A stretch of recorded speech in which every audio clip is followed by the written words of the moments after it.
Tonight on the Daily Debrief, a South Carolina woman takes the stand to answer charges she kidnapped this woman, her husband's much younger mistress. Tammy Moorer says she was having sex and then looking at Christmas lights when authorities say Heather Elvis disappeared.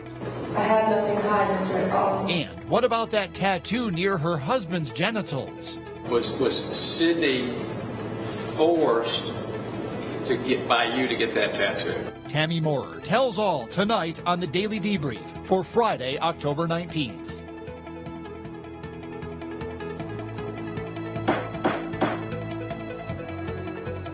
Good evening, everybody. Welcome to the Daily Debrief. It's been a big day in the case of a South Carolina woman accused of kidnapping her husband's lover, who was about half her age. Tammy Moorer took the stand in her own defense today and took an oath to tell her side of the story. She and her husband, Sydney, are said by prosecutors to have both played a role in kidnapping Heather Elvis. Several witnesses testified that Elvis may have been pregnant with Sydney Moorer's child. Elvis has never been seen or heard from since the date of the alleged kidnapping.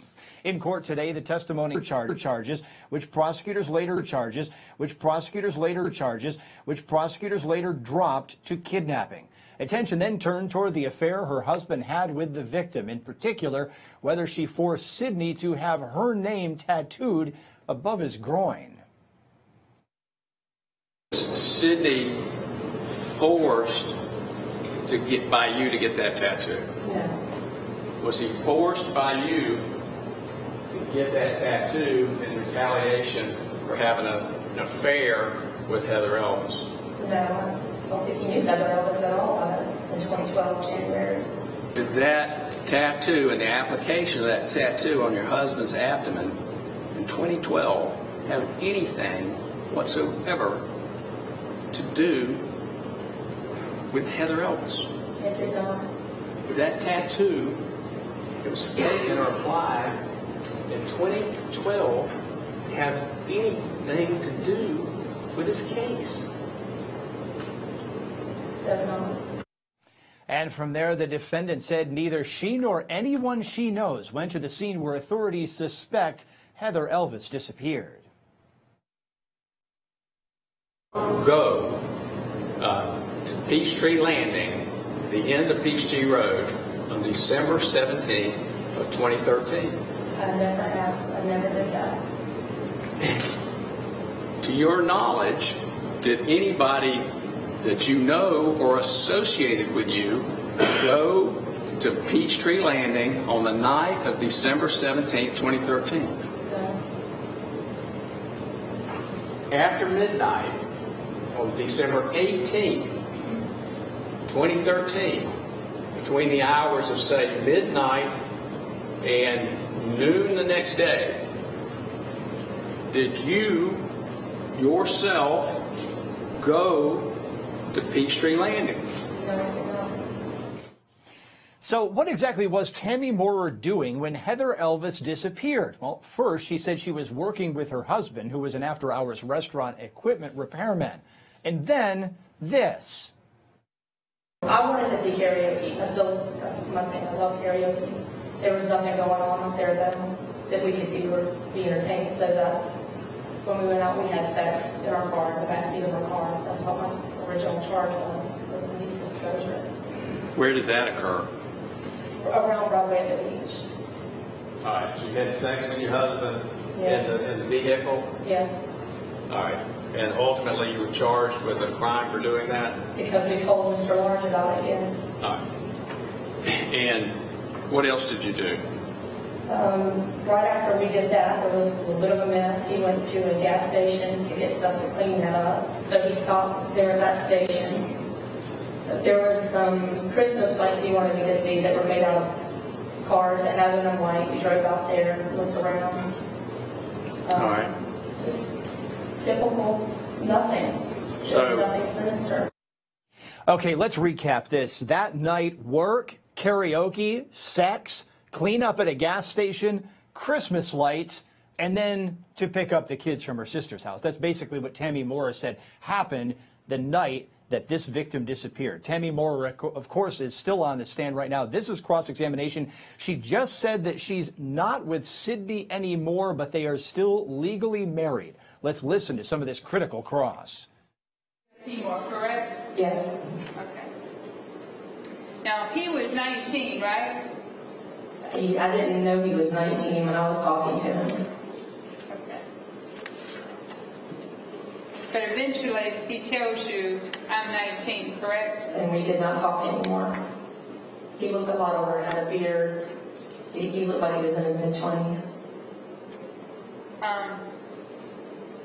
Let me refresh your memory.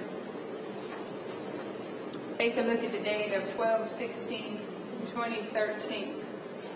I'm 34. You see where you ask him, when do you turn 19? That could have been the girls were talking to him. But you would agree, it's your phone saying, when do you turn 19? It's not my phone. But it's you talking to him, correct? You said that. That's not me talking to him here. That's not my phone. But you did testify earlier you were talking to Keller. I spoke to him at one point, yes. Okay. And the sexual messages were between you and him? The nasty stuff they heard was written by me. Okay. And I did not know he was that age at that time. Okay, but you would agree, looking at this, it says, when do you turn 19? And the very next text, 1 minute and a few seconds, says, I am so wet for you right now. After you ask him, when do you turn 19?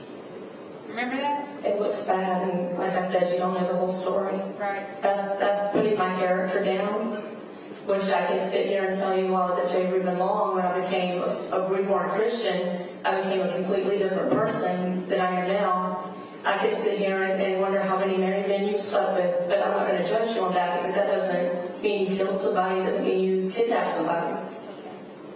And then after you ask, when do you turn 19, you say, I am so wet for him right now. Caleb has nothing to do with Heather. You've already covered that in cloud side. And you would agree that messages continue on after that? Caleb has nothing to do with Heather. Yeah. But you would agree that you were talking to him a couple days before she goes missing? It has nothing to do with her. Okay, and you would agree he was close in age to her? If he's 19, yes, he's close to age with her.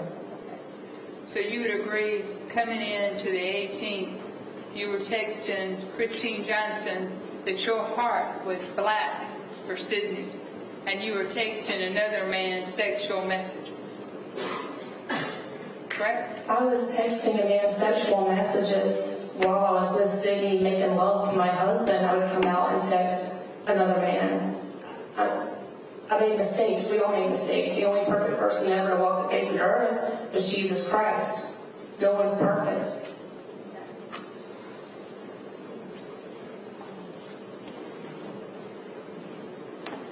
All right, let's go ahead. We're going to need a break. It's after 5 o'clock. We're going to go ahead and break for the weekend, ladies and gentlemen.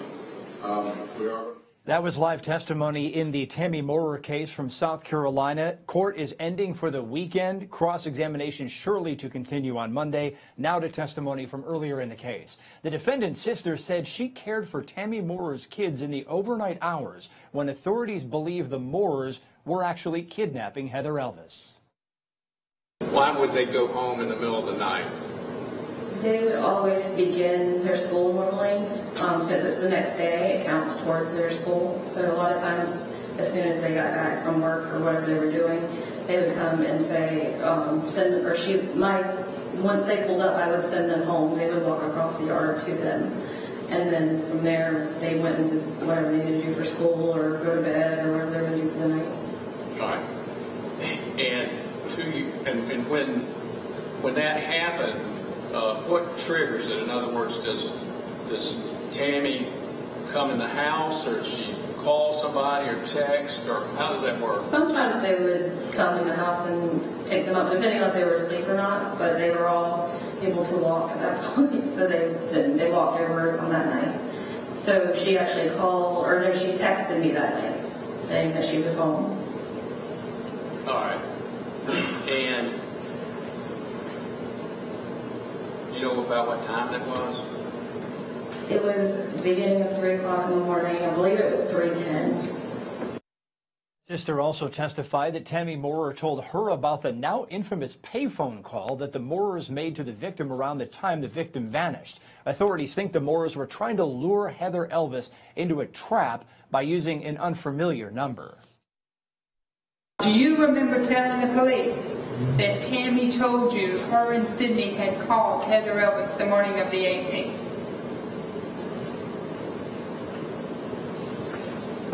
I mean, that's what they told. They told me they went to their job that night, that they came back to their car, that there was a note saying you can call me, or something like that. And that's why they called her that night. Do you remember that? I remember there was a note on their truck. I don't know if that was the 18th. I'm sorry? I don't know what you're saying. When you were talking to the police and they were asking you about the payphone call, the officer said, so Sydney's telling her to leave her alone. And you replied back, I'm sure Tammy was sitting right beside him with the window down. I recall during this interview being very confused because I was being lied to, the majority of it, including about the vasectomy. I had no half of what they were asking me. I had no knowledge of hardly any of it, but they tried to convince me otherwise. Okay. So you didn't know what you told the police? Is that what you're saying? No, what I'm saying is that sounds mumbled. It doesn't sound like what I said. Expected testimony from a series of witnesses backfired the other day for the defense. A sheriff's deputy testified that 5 witnesses violated a sequestration order from the judge. At least some of the violators were the defendant's own children. The 5 violators were watching the trial on a laptop and on cell phones from a room in the courthouse, even though the judge forbade it. The judge had several punishment options, but went for the most severe. He ordered that those witnesses would not be allowed to testify at all in this case. Another bombshell piece of testimony in the case involved a purported picture of the victim after she disappeared. A cousin who claimed he saw it did not offer many details. What did you see that picture on? When you saw that picture of Heather Elvis, in that picture, could she move at all? I don't think so. Cut into that cousin's credibility by accusing him of being a liar since he was a teenager. The defense also said he was making things up in return for special treatment. The prosecutor's office that's handling those cases is the same prosecutor's office that's brought this case, right? I believe so. And at least in your mind, you're hoping you get some kind of break for giving information, right? No. No? No. Are you hoping they'll treat you worse? Hoping they'll treat me equal to everybody else. So that witness's credibility was in question, but bottom line here, the roommate of victim Heather Elvis testified about a final phone call with Heather Elvis the morning she disappeared. That roommate also characterized the relationship between Heather Elvis and Sydney and Tammy Moorer.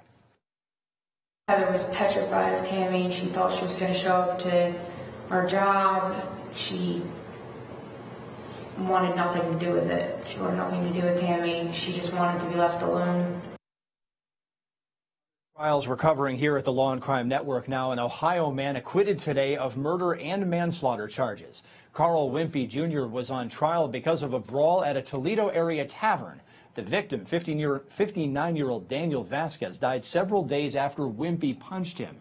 Wimpy testified that he only threw the punch to protect himself from others who were attacking him. Here is the emotional verdict. We find the defendant, Carl Wimpy Jr., not guilty of count 1, murder, in violation of 2903.02b and revised code 2929.02. Appears to be signed by all 12 jurors. We find the defendant, Carl Wayne Wimpy Jr., not guilty of the lesser included offense voluntary manslaughter, 2903.03a and 2929.14a1, appears to be signed by all 12 jurors. We, the jury, in above entitled action, for a verdict, find and say that we find the defendant, Carl Wayne Wimpy Jr., guilty of the count of felonious assault 2903.11 A1 and D.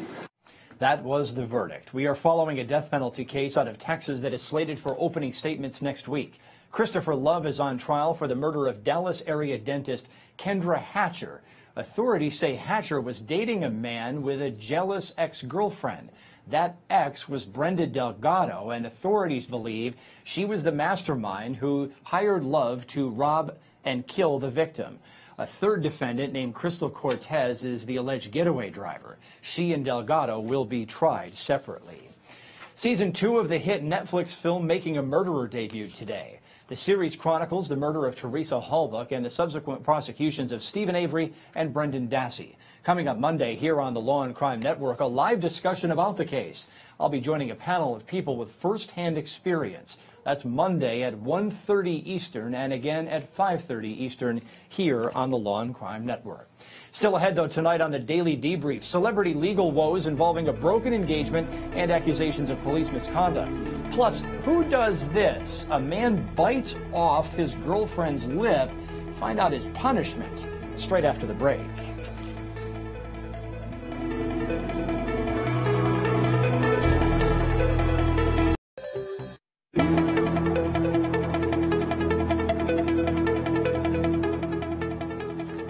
Welcome back to the Daily Debrief. Let's take a check at some of the top crime headlines making news across the country now with Anthony Velez.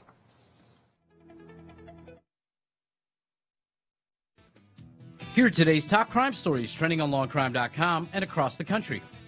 Authorities have expanded the search for missing teen Jamie Kloss days after her parents were discovered dead inside their Wisconsin home.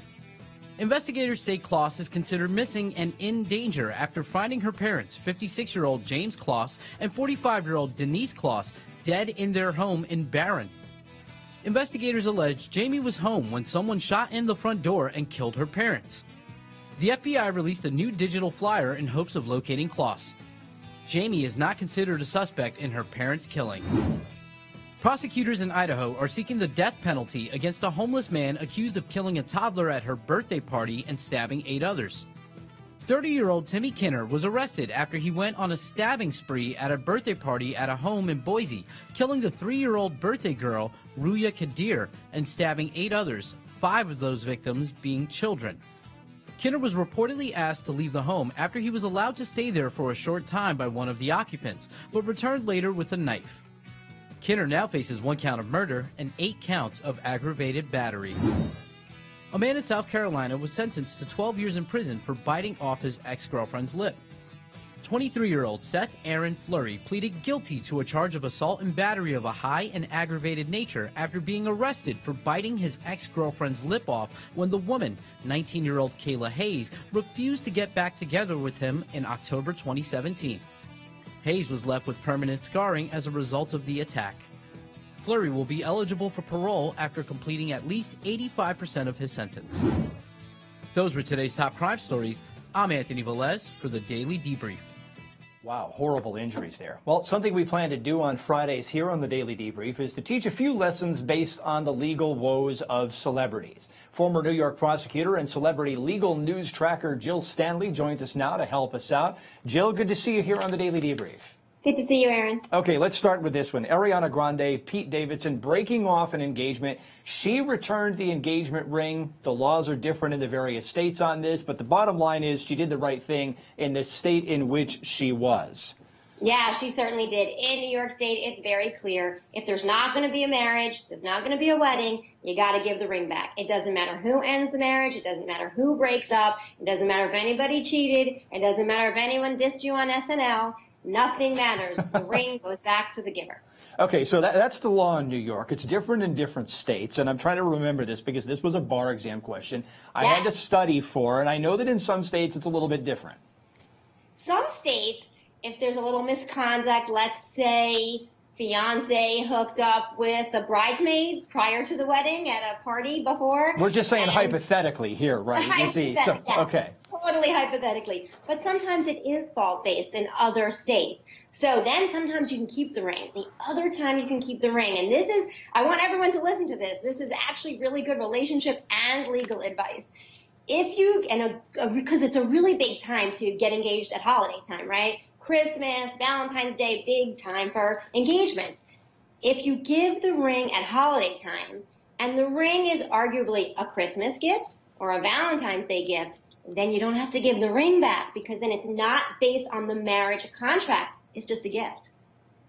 Okay, so I expect legally wise couples to be timing their engagements or at least suggesting that they occur on certain days of the year so that the ring changes hands. So, okay, same couple now. Apparently they had a pet pig named Piggy Smalls. Okay, that's more creative than anything I could come up with. But bottom line, what happens to Piggy Smalls here? Well, I'm vegan, so I'm really happy that Piggy Smalls is going to be in a happy life. So pets, this is a really emerging area of the law. I think it's really exciting. In fact, California just changed the law just a few weeks ago on what happens with a family pet in a divorce situation. But in New York right now, the courts are interesting about this because property, pets, fish, cats, dogs, whatever, they're seen as chattel. That's another legal term you might remember from your law school studying days, but they're seen as property. So it's basically whoever bought it gets to keep it. That's the law in most places. So if you're the one that goes to the adoption center to get that dog and your name's on the paperwork, that dog is yours. But states are really starting to understand that pets are really part of the family. And although they're not children, we need to look at it a little more holistically. And so New York has taken this very interesting approach. You know, some of us may know the phrase best interest of the child when we're looking at custody. But New York looks at best for all concerned. So I don't think they take the pet's view. The concern for the pet isn't really what's critical, but it's for both the potential owner's party view. So both parts of the couple, who would this pet really be better with for all concerned? We care about Piggy Smalls. We've got about 30 seconds left here. Harvey Weinstein, New York Police Department facing a lot of flack for that. Yes. You know, this is actually definitely a blow to the prosecution, but I want to be really careful to be clear that it is not the blow that Weinstein's team wants everyone to think it is. It's not good. It is definitely not clean, and it is something that is dirtying and muddying up the case. But it is not killing the case. The case is still very strong. And what happened here was a victim was told by a detective, before you hand over your phone to the prosecutor, if there's stuff you don't want her to see, take it off. Yeah, that just muddies the whole thing because, of course, if there was something exculpatory, it's got to be turned over to the defense. Exactly. Listen, Jill Stanley, we're running out of time tonight. Great to have you on here. Let's do this again. Always. Take care. Okay, that's all the time we have today for the Daily Debrief. A reminder that the Law and Crime Network will be streaming the Tammy Moorer case and the Texas case we talked about beginning at 9 a.m. From all of us here at the Law and Crime Network, this is Aaron Keller. Have a good evening, and we'll see you Monday.